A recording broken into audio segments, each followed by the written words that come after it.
ताजी की मामलात का जिक्र कर लेते हैं। आपको बताएं कि गवर्नर सिंध कामरान टसोरी का वजीर आजम पाकिस्तान शहबाज शरीफ को खत। गवर्नर सिंध ने कराची के तरक्याती मनसूबों के लिए 100 अरब की ग्रांट मांग ली है। गवर्नर की जानिब से मनसूबों की फहरिस्त भी वजीर आजम को अरसाल कर दी गई है। आपको आगाह करें कि जिसका इंतजार कर रही थी पीपल्स पार्टी, वो काम आज कामरान टसोरी ने कर दिया है।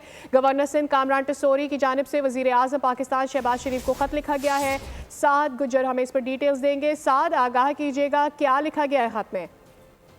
जी बिल्कुल, गवर्नर सिंध कामरान खान टसोरी की जानिब से वजीर आजम को 100 अरब का तरक्याती पैकेज मंजूरी करने का ये मुतालबे के लिए खत भेज दिया गया है। कराची की तरक्की के लिए वफाक से 100 अरब की जो है वो ग्रांट की दरखास्त कर दी है गवर्नर सिंध कामरान टसोरी ने, जबकि मेयर कराची की दरखास्त भी की गई थी गवर्नर सिंध कामरान टसोरी से, जिसके बाद ये खत भी भेजा गया है। जबकि वफाकी हुकूमत से जो है वो कराची के लिए फौरी फंड से जारी करने की अपील भी की है। गवर्नर सिंह कामरान टसोरी ने जो खत लिखा है, जिसके अंदर जो कराची के तरक्याती मंसूबों के लिए ग्रांट जो है वो नागजीर करार दी गई है, जिसके बाद वफाकी हुकूमत जो है कराची की तरक्की के लिए जो है वो किरदार अदा करेगा। गवर्नर सिंह ने इसमें जो है वो वजीर आजम शहबाज शरीफ से जो है वो इसके अंदर मुतालबा भी किया जी।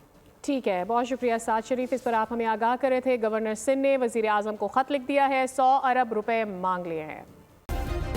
सब्सक्राइब करें और बेल दबाएं ताकि कोई खबर रह न जाए।